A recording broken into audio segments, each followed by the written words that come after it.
নিশ্চিতাত আছে কোচবিহাৰত অনুষ্ঠিত হৈছিল এটা ডান্স কম্পিটিশ্যন আৰু তাই ছেমি ক্লাছিকেলত নাচিছিলে তাই তাত সেই কম্পিটিশ্যনত তাই চিলেকশ্যন পাইছে আকৌ গুৱাহাটীৰ সংস্কৃতি সংগমতো তাই চিলেকশ্যন পাই পেলাই মুম্বাইলৈ যাব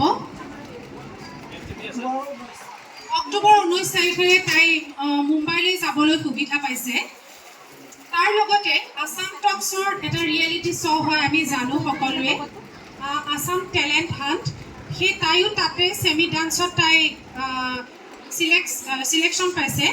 তাৰোপৰি তাই কলকাতাত অনুষ্ঠিত হোৱা ৱৰ্ল্ড ডান্স কম্পিটিশ্যনত 7th পজিশ্যন পাই আমাৰ নিকেতনলৈ সুনাম কঢ়িয়াই আনিছে গতিকে পুনৰ এবাৰ সৈনিক তালি প্ৰকাৰ দৌ কৰোঁ